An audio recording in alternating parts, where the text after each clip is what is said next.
Shalom, shalom, bien-aimés dans le Seigneur. Que Dieu vous bénisse, vous êtes les meilleurs.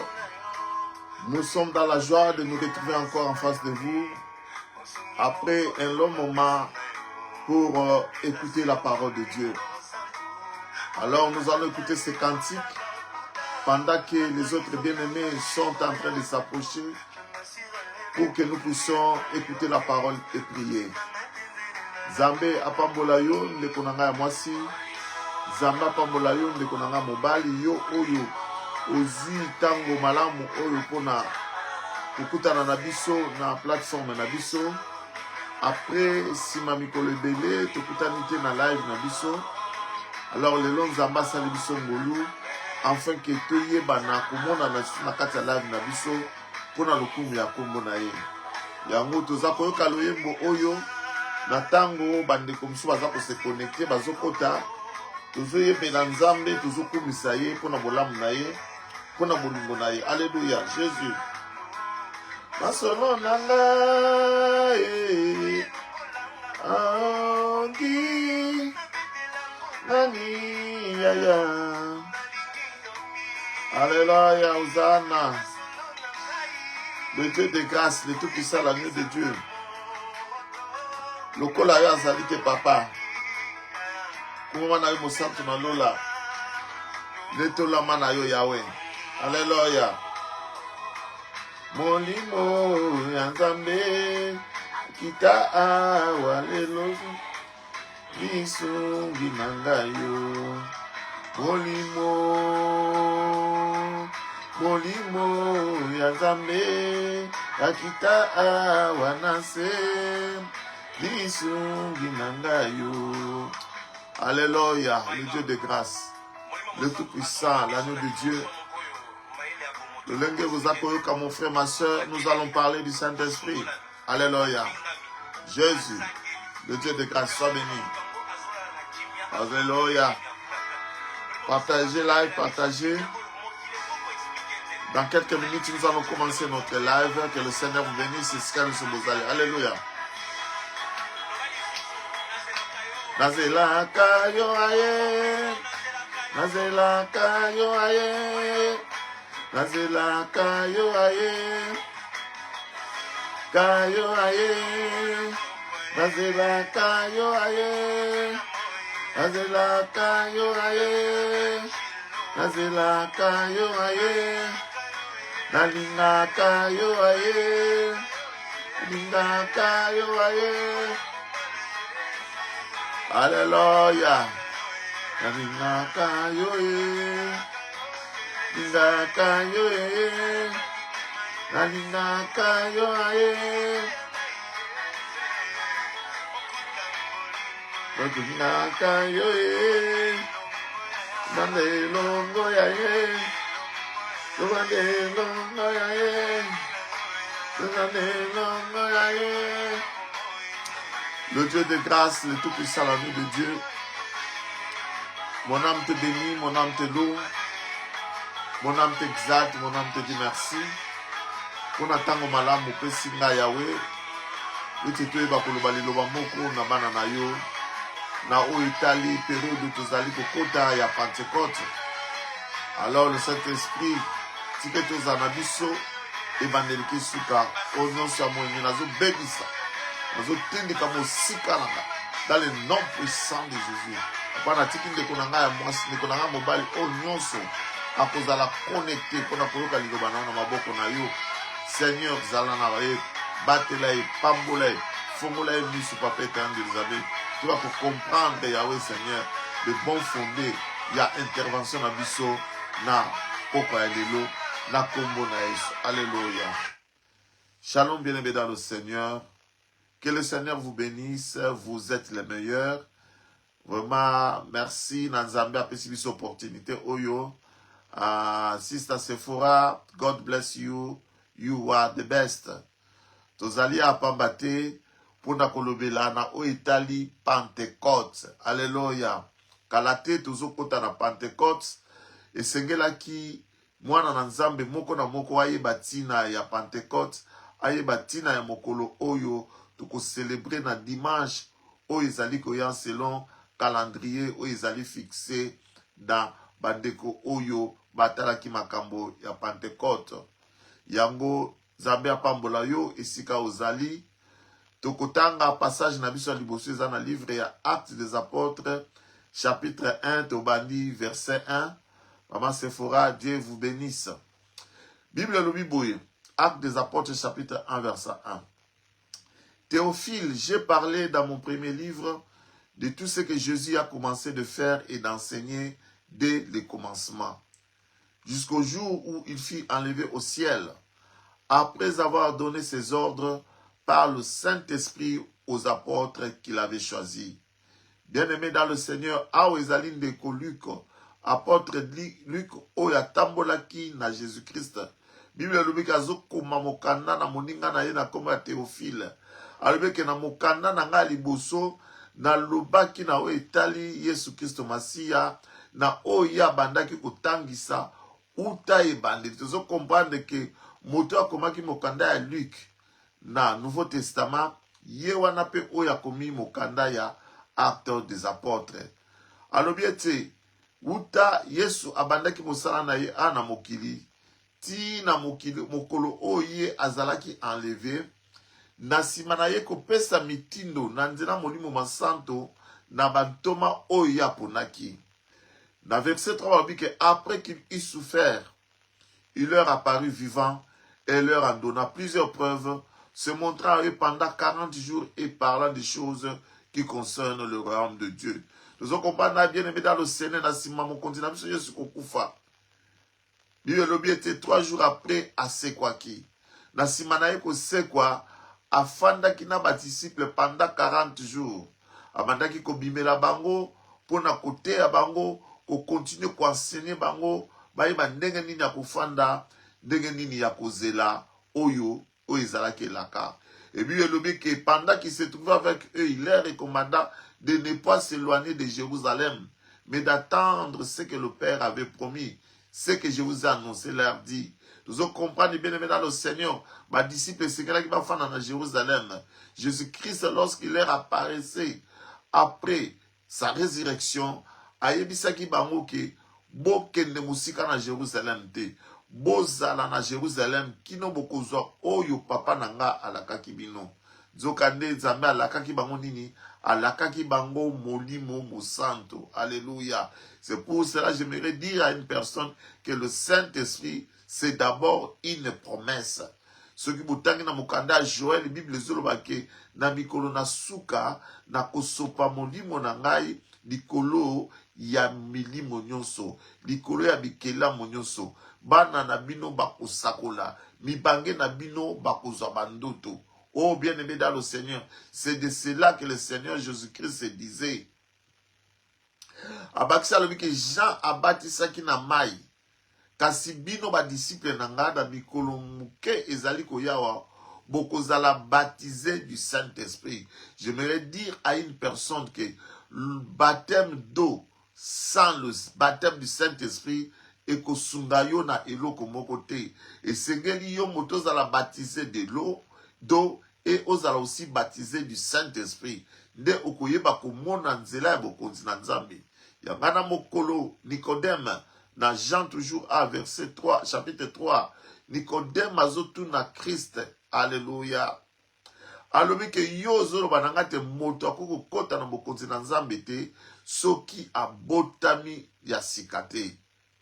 Ndenge nini ngai moto mukolo boye nakoki kozonga na libumu ya mama na ngai pona bota ba lisusu mbala ya mibale. Alors le Seigneur oyebisaki Nicodème olobi ete soki obotami na mai pe na molimo te okoyeba komona bokonzi na Nzambe te. Pour dire que moto esengela botama na sika enikoloba te kozonga na kati ya libumu ya mama na yo obotama mbala ya mibale, mais sengeli obatisama na mai pe na molimo. Alors bapôtre bazalaki réunis batuni le Seigneur Jésus-Christ balobi ke est-ce que tango yo lobi na biso tozela oyo molimo mosanto koya, est-ce que yango nde kozongisa bokonzi ya Israël? Jésus-Christ alobi na bango ke ezali na bino te po ete boyeba tango oyo papa na likolo akangi pona koya ko délivrer Israël na boumbu ya ba romain, puisque na tango wana Israël azaki na sa boumbu ba romain et ba israélites na ndenge na ba kanisaki ke koya ya Yesu en tant que le Messie et ya ki pona ni prete alongola bango na boumbu ya ba romain.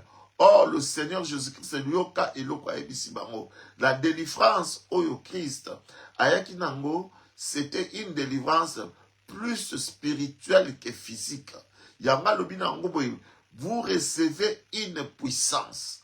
Le Saint-Esprit survenant sur vous et vous serez mes témoins à Jérusalem, dans toute la Judée, dans la Samarie, jusqu'aux extrémités de la terre. Alors, que beaucoup Zouangouya, Molimo mo santo akokita likolo na bino pe bokozala batato linanga bokobanananu na Jérusalem, na Judée, na Samarie, kino na suka ya mokili. Bien aimé dans le Seigneur, tozo comprendre que le Saint-Esprit na kati na biso amemaka puissance.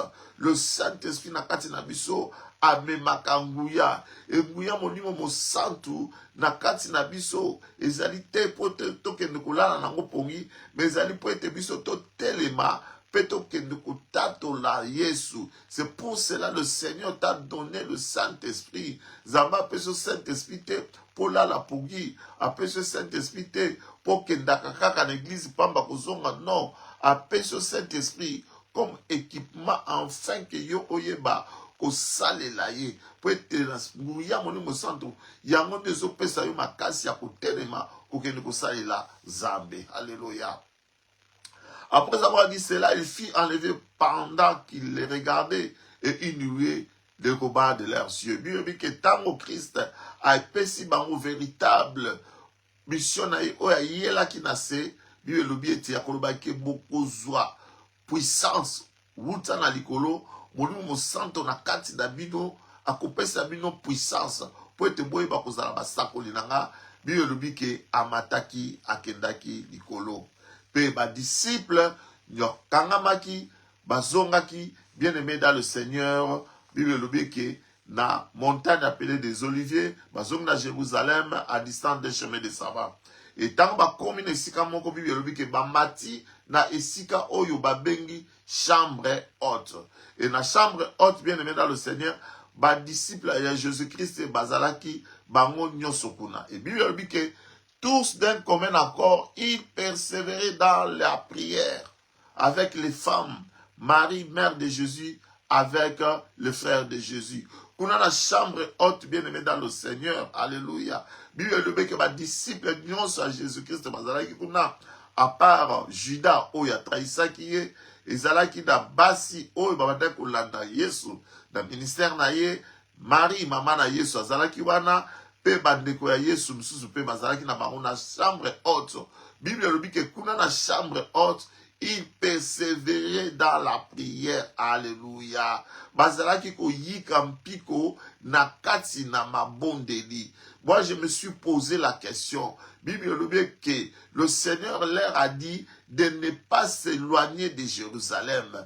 Mais tala bandeko oyo bango bastikali na Jérusalem bafandi pamba te, mais bakei ko sangana na chambre haute.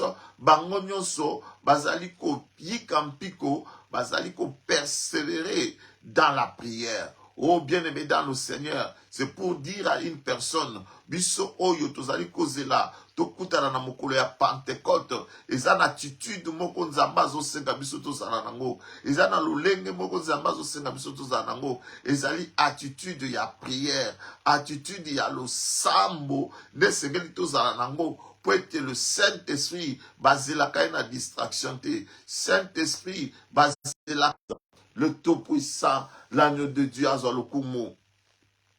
Et puis il dit que pendant que bazali ko sambela, maintenant le jour J ekokisamaki. Bible lobi na Actes des Apôtres chapitre 2 et ceux qui t'ont banni la verset 1. Bible zali koloba boye. Alléluia. Dieu vous bénisse, maman Otika Bongo, ici Kauzali, vous êtes la meilleure. Bible lobi que le jour de la Pentecôte, ils étaient tous ensemble dans le même lieu.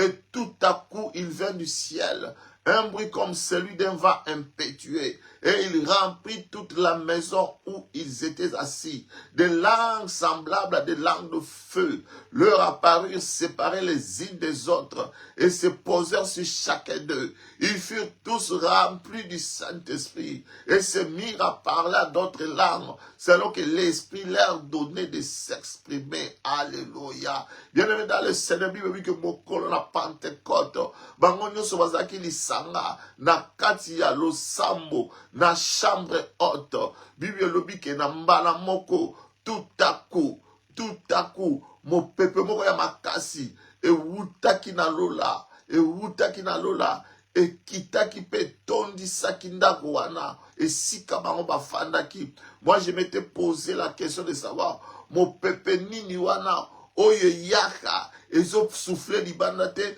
mais ezo souffler kaka na kati na ndako po ete ba oyo bayokaki mopepe wana ezalaki kaka ba oyo bazalaki na chambre haute dans la prière nde bakokaki koyoka mopepe wana. J'aimerais dire à une personne mopepe wana ezali mopepe ya Saint-Esprit, ezali mopepe ya nguya na Nzambe tango esoufflaka, tango efulaka, bien aimé dans le Seigneur, efulaka n'importe où te, mais efulaka na esika bana na Nzambe bazali ensemble na lisanga na mabondeli nde yango ebendaka nguya na Nzambe. Alléluia. Bible dit que des langues semblables à des langues de feu leur apparurent séparées les unes des autres et se posèrent chacun sur chacun d'eux.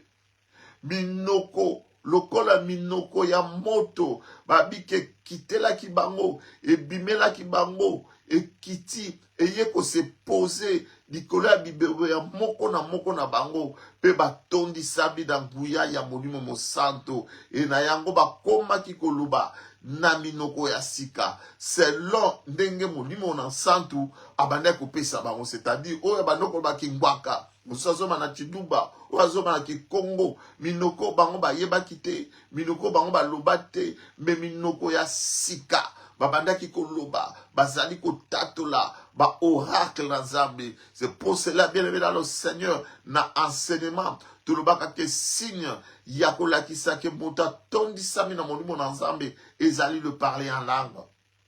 Okoki koloba te kotondisami na molimo na santo soki oyebi ko parler en langue te, soki o parler en langue te. Ce n'est pas pour vous dire que nazo douter na molimo mo santo azana kati na yo, mais pour te dire que bien aimé dans le Seigneur esengelo lamusa molimo mo santo azana kati na yo po ete na kati na yo il y a une langue, na kati na yo le parler en langue. Or lorsque tu as le parler en langue, tu peux aussi prier en langue. Or parler en langue ou prier en langue, bien aimé Bible dit que tant que tu as prier en langue, tu as loba na batute, mais tu as loba na minoko ya likolo, na minoko ya molimo, minoko o molimo santo akoki ko yoka biso facilement. Peut être dans la langue des hommes, nenge tolobaka boye, tant que tu sambela na ba langue des hommes, na minoko na biso bato, Bible lobi eti to sambela kana faiblesse songolo. D'où tozalaka na posa molimo mo santo. Azwa mabondeli wana tolobi na lingala na Kikongo na français. Asangisa yango avec des soupirs inexprimables. Nde amatise la biso ya mopa ya Nzambe. Yana tango tozo sambela, tozaka na posa e Saint-Esprit azana kati na biso. Tozaka na posa to tondisama na nguya ya molimo mo santo. Bible lobi ke bakomaki koloba na minoko ya sika. Molimo mo santo tondisamaki na kati na bango. Balobi au bruit qui eut lieu, la multitude accourait, elle fut confondue parce que chacun les attendait parler dans leur propre langue, puisqu'il y avait en séjour à Jérusalem des Juifs, hommes pieds de toutes les nations, sous le ciel qui était venu. Alléluia. Bible dit qu'ils étaient tous dans l'étonnement, surprise de voir. Et ils se disaient que les uns aux autres, voici ces gens qui parlent, ne sont pas tous des Galiléens. Comment les attendons-nous dans notre propre langue à chacun, dans notre langue maternelle? Alléluia. Bien-aimé dans le Seigneur, Bible lobi ete tango babandi koloba na langue mukolo wana na Jérusalem ezalaki na bapaya ebele bayaki pour nous célébrer. Dans les gens qui font la parenthèse, pour nous rapidement, pour nous que le jour de la Pentecôte, bien aimé dans le Seigneur, n'est pas le jour de la descente, le jour de la Pentecôte. Ezali mokolo au Saint-Esprit ayaki. Alléluia. Mais mokolo Saint-Esprit ayaki, eza mokolo la Pentecôte te. Pour na koyebisa yo que avant que le Saint-Esprit akita, mokolo wana ya Pentecôte ezalaki déjà coexister. Le jour de la Pentecôte, selon la tradition juive, selon les Bayouda, ezalaki jour où on a célébré mokolo Nzambe apesaki Moïse, mibeko naye, mokolo Nzambe apesaki Moïse la loi. Et le jour là de la Pentecôte, c'est là le juif, Ezali Mokolo, on a célébrer fête au babengi la fête des moissons. Mokolo bazaki kozwa nkona na bango na esengo onzamba pambolaki bango kokendanga kuna na Jérusalem na temple ko célébrer ko kubisa Nzambe na oyo apesaki bango neti nkona. Et mokolo wana banda ko benga ngo mokolo ya Pentecôte. Alors le Seigneur a choisi le jour là de la Pentecôte pour être Guyanaye Ekita, pour être Molimo Naye Ekita, na Katina Yekoli Naye, où on représenter l'église. Qu'est-ce que je voulais dire par là? C'est-à-dire que Ezalaki mon pépé Asika, pour dire que désormais, loi ya Moïse, Ezasuna Sika na mote. Et comme la loi de Dieu, puisque Bible dit que bato bayaki et tchaki mouvement na kati na Jérusalem, batu nyonso bazaki curieux, ya koyeba be ndenge nini bato oyo, bango bazana bango bata Galilée, bazana bango ba Yuda, mais biso toza ba Allemand, biso toza ba Belge, toza ba Américain, mais ndenge nini tozoyoka bango bazoloba na minoko na biso, c'est-à-dire un miracle s'était produit. Il y avait un autrement. Bato bakama babi, qu'est-ce que c'est? Oh likambo nini, alléluia. Oh bien-aimé dans le Seigneur, Nzambe a salé la cabane na ye, bana na ye baganga toujours qu'est-ce que c'est? Après ça, qu'est-ce que c'est na kati na bana na ye oyo nini, puisque zabi loko o miso bonate. Mato yo yokate matape na motema na motote, mais makamu Nzambe a bomba pona bana na ye, alléluia. Bien-aimé dans le Seigneur, loi au Moïse ayaki nango, loi wane banai komi ma condamnation na kati na libota na bato. Loi wane banai komi malikufa. Loi yango ememaki lisumu, na nzela lisumu memi kufa. Et kufa ekotaki na kati na bato. C'est pour cela il a fallu une autre loi, la loi de vie dans le Seigneur Jésus-Christ, na nzela molimo santo, pour être ya ko renverser les choses. Bien-aimé, bisobana nanzame lelo toza ko vivre sous pas selon la loi, mais nous vivons selon la grâce de Dieu. Zamba yoke di bisomawa. Pour être Adam motaliboso akufaki. Na kati ya jardin d'Éden simanaye yakolia, bien-aimé dans le Seigneur. O babengi le fruit de l'arbre défendu. Ya buka ki mibeko, ko buka mibeko abuka ki bien-aimé dans le Seigneur, bibi ke liwa ekota ki na mokili. Et sengela ki Yesu aya kolongola liwa wana yango ayaki akufi azue sika na ngana yo po ete ngana yo tozalaki deja na condamnation ngana yo deja mabeo Adam salaki ezalaki kokondane ngana yo tobandaki kozela kufa yango ntango mokonzi na biso Yesu aye azue sika na biso akufi mpo na biso asuki na kokufa te kasi mpe asekwi. Alléluia. Le Bible efandi lobiete afandi na loboko ya mobali na tata azali ko intercéder pour na biso. Bien-aimé, kokita na molimo mo santo, le jour de la Pentecôte, ezali, bien-aimé dans le Seigneur mokolo na esengo. C'est un don de Dieu nzamba pesi biso. Ezali mokolo ya malamu mwana na nzambe nyonso, esengeli na tango oyo tobongama dans la prière. Soki oyoka kanguya na nzame na kati na notre Bible lobieke à tous ceux qui l'ont reçu, à tous ceux qui croient en son nom, il leur a donné le pouvoir de devenir enfants de Dieu, lesquels sont au nom de la chair. Alléluia. Na makila motote kasoba botami na nguya ya nzambe yemoko.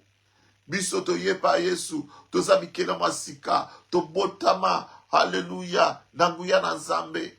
et molimo mo santo na nzambe efandi na kati na biso.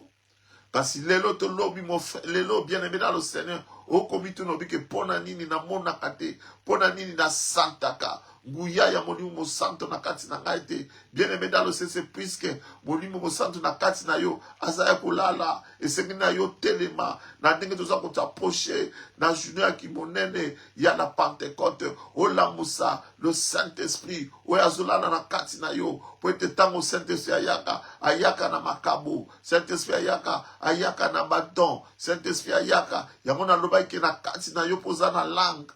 Tu peux parler en langue, tu peux prier en langue. C'est puisque le Saint-Esprit en toi aux hommes ça a été. Et comme il tient bien aimé dans le Seigneur, tous profiter la journée enfin au Seigneur dans un menyonso. Oui, bah le Saint-Esprit en toi. Oui, bah don de Dieu en toi. Li kabo songo don zamba na katina yo.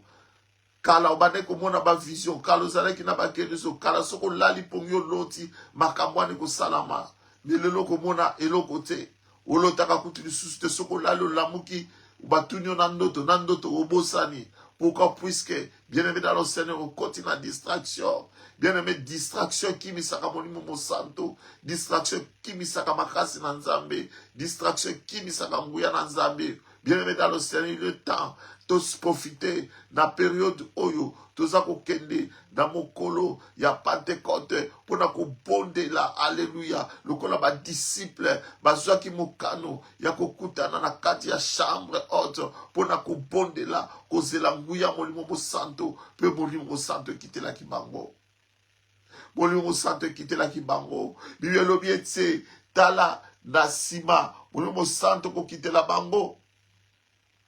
Ezana ndeko Pierre atelemaki que Pierre azimaloba abandi à se présenter Bible dit que Pierre éleva la voix et leur parla en ces termes alors bino ba juif o bozali ko kamwa makambo ezo salama bino ba juif o bozo kamwa di kamwa ezo salama ndenge makambo ezo leka boye ba boye pe boyo kangai batu o bozongo na bazolo bana minoka sika baza kolangwa te po ete bato bakanisa babike me bato yo baza na kwiti to nini bakomi koloba na minoko nyonso boye pamba eza nini eske balangwe me Pierre atelemi alobi ete baza na kwiti te abike c'est la 3e heure du jour. Bien aimé, nous sommes à la 3e heure du jour.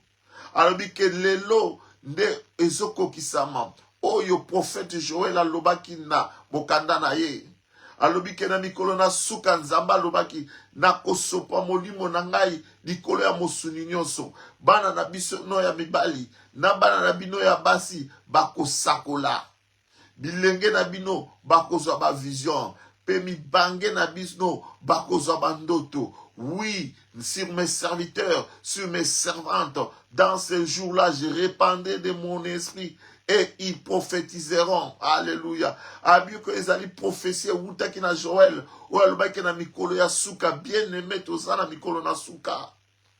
Ou esengeli yo mwana na nzambo lukufusa na pepe na nzambe. Ou esengeli yo mwana na nzambo yeba ko luka le Saint-Esprit de Dieu. Azana misada na kati na yo. Ou eba ko sakola. Ou eba soko telemi. O lobi likampe likambo salami. Soko telemi. O kangeli maladi sili. Soko telemi. O kangeli pasi sili. Alléluia. Que je ferai paraître des prodiges en haut dans le ciel et des miracles en bas sur la terre. Alléluia. Alors quiconque invoquera le nom du Seigneur sera sauvé. Bien aimé, c'est le moment maintenant que nous devons invoquer le nom du Seigneur. Et comme il t'en Seigneur, il belle la komona Yesu. Et Seigneur, il belle la komona Yesu potobika. Na makambo nyonso ya bomo inayo bien aimé. Kobele la papa te, kobele la mama te, kobele la tata mwasi te, kobele la nogote. Belle la Yesu. Yendaza na makoki ya kobikisa yo. Abirom Israël, écoutez ces paroles. Jésus de Nazareth, cet homme à qui Dieu a rendu témoignage devant nous par les miracles. Abi Christ azalaki awa. Asalaki babi kamwa ebele. Mais bino bokanga kiye. Bino boboma kiye. Alléluia. Bino bowangana kiye. Bien aimé dans le Seigneur, est-ce que Pierre, azalaki moto, akokaki kotelema liboso ya baninga na ba Israël, ayebisa onke bino nde bobwanganaki ye. Zoka nde kala mingi te. Pierre awutaki kowangana Yesu. Pierre awubwangani Yesu 3 fois mobimba. Mais tala awa bien aimé dans le Seigneur, tango molimo mo sante koti na kati ya Pierre. Pierre abanda kokima tango bazotune ke me yozalaki na Yesu akimi, mais Pierre a telemi. Pierre s'est assumé. Pierre a ndimi position na ye. Ya disciple ya mokonzi Yesu alobi bino bo livre ye. Yangana makambo nyonso bozomona lelo, ba miracle ba bikamo bozomona na Jérusalem, ezali kosala mobele na nzela Yesu Kristo. Alléluia. Bien-aimé, lorsque le Saint-Esprit te saisit, tant molimo na nzamba simbi yo, lokola Bible zoloba na biso na mokanda Samuel elobi, tu seras saisi du Saint-Esprit. Lorsque tu seras saisi du Saint-Esprit, tu seras changé à un autre homme. Dans mon livre, mon santo nanzambe, et simbi yo, mon frère, ma soeur, okozala du sous le lenge ba ebela kiote, okokoma moto na sika, et sika nyonso ya kubando tambola, bakubanda kokamwa, bakubanda kotuna, oyo ye to yete, yondo komando bisango ezali ngai. Alléluia. Nasala nini nakoma lokola yo, okoyebisa bango yamba Yesu lokola mokonzi pe mubikisi na yo nde okokoma lokola ngai.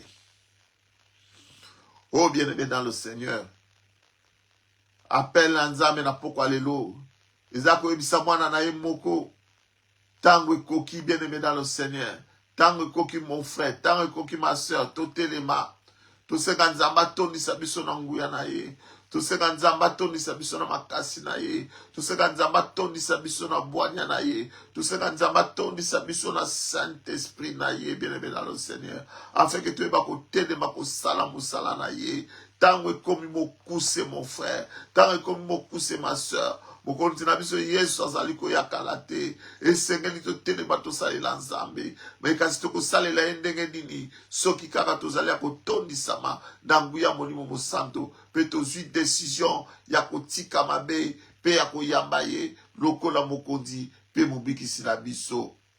E Bible elobi ke Pierre oyo azalaki na bolembu, Pierre oyo abanda kokoka kopsala discours te, mais mokolo wana à cause du Saint-Esprit Pierre atelemaki, ateyaki. Et Bible elobi ete à peu près batu combien, batu 3000 mokolo wana bayambaki Yesu lokola pe mobikisi na bango. Alléluia.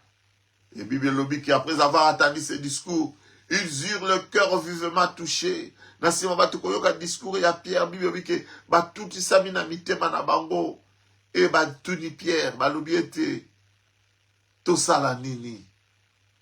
Et Pierre a dit bango, répentez-vous et que chacun de vous soit baptisé au nom du Seigneur Jésus-Christ pour le pardon de vos péchés, et vous recevrez les dons du Saint-Esprit. Alléluia. Alors, Bible se repentir, Bobongo la mitema, Pebozala baptisé au nom de Jésus-Christ. Bien-aimé, le baptême se fait au nom de Jésus-Christ.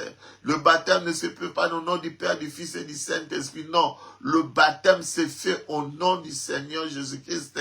Actes des Apôtres, chapitre 2, verset 38.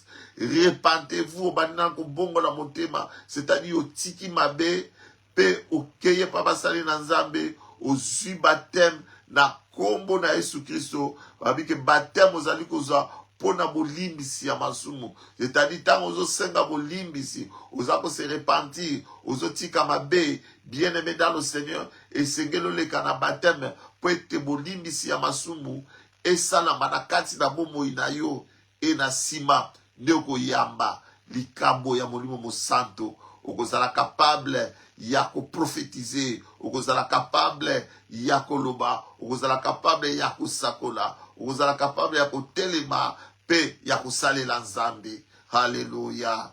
Manana, le Seigneur vous bénisse, vous êtes les meilleurs.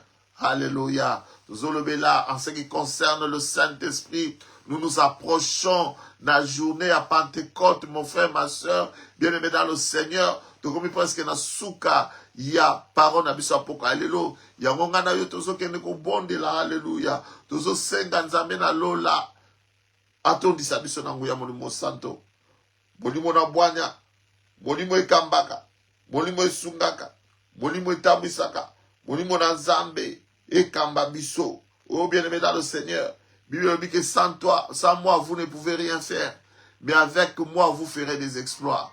Yangona tango tozo bondela kusenga nzamba to disabiso na molimo santo weta lobiete papa nini soki mwana na ya sengi elipa akopesa ye nyoka kasi soki bosengi molimo na nzambe nzambe akopesa bino molimo na ye. Yangona tango tosala kande ba disciple basalaki tobelela nzambe to banzambe kokisa promesse à Saint-Esprit na bomo na biso peto tozana besoin nguya wana mon frère.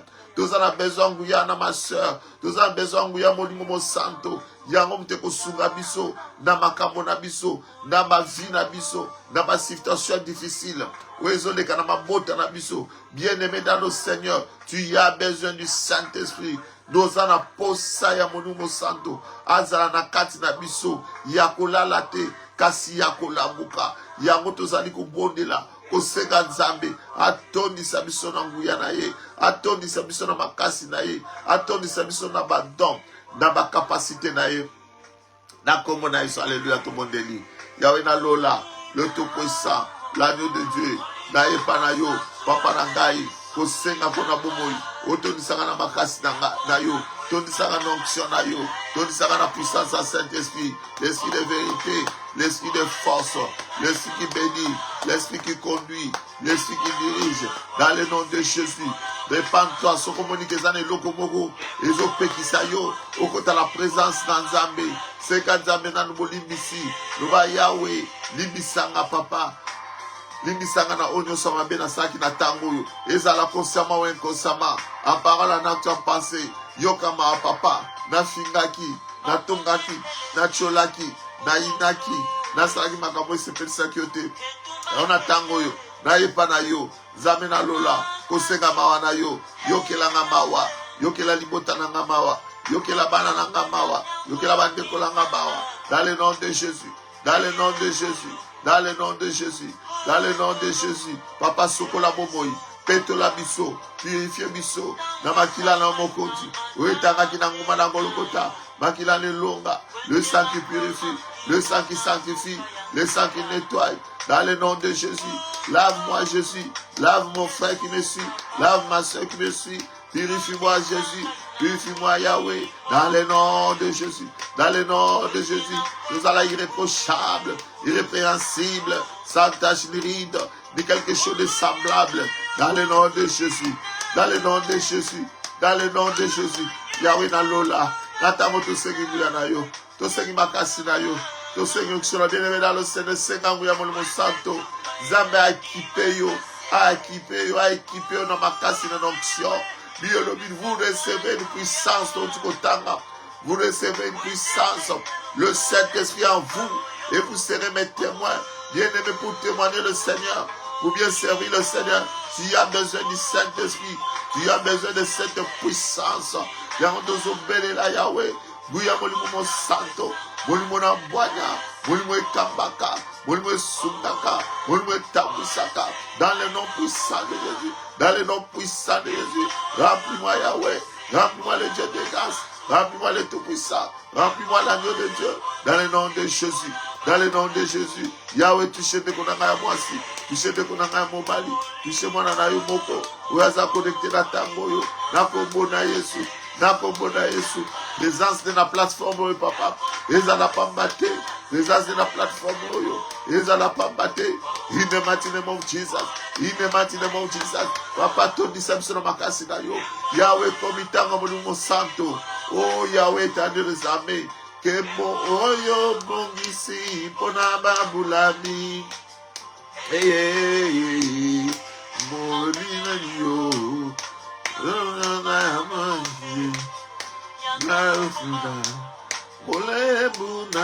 Oh molimo na makasi yako pesanga makasi pesa ndeko na ngai ya mwasi makasi pesa ndeko na ngai mobali makasi, pesa bana na biso makasi, tondisa biso na ngolu na yo papa, dans le nom de Jésus, dans le nom de Jésus.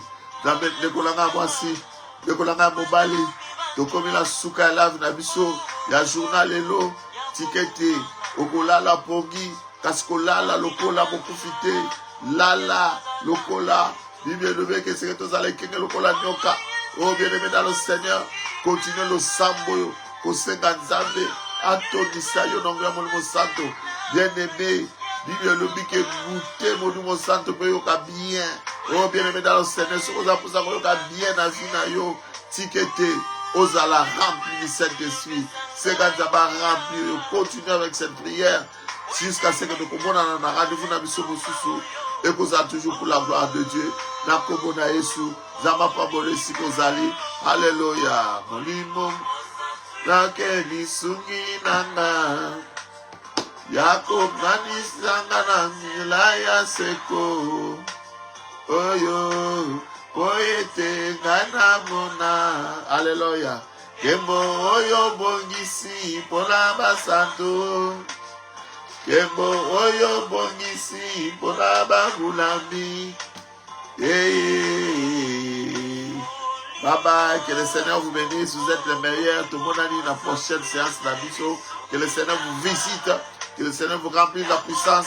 Voilà la pomi, Zama se révéler dans la carte d'Abino, dans ma songe, en solo d'Abino. Après, c'est ma réponse, dans ma question, dans ce besoin d'amour, au nom de Jésus-Christ. Pour nous, nous nous arrêtons là aujourd'hui et nous disons ciao, que le Seigneur vous bénisse. Alléluia.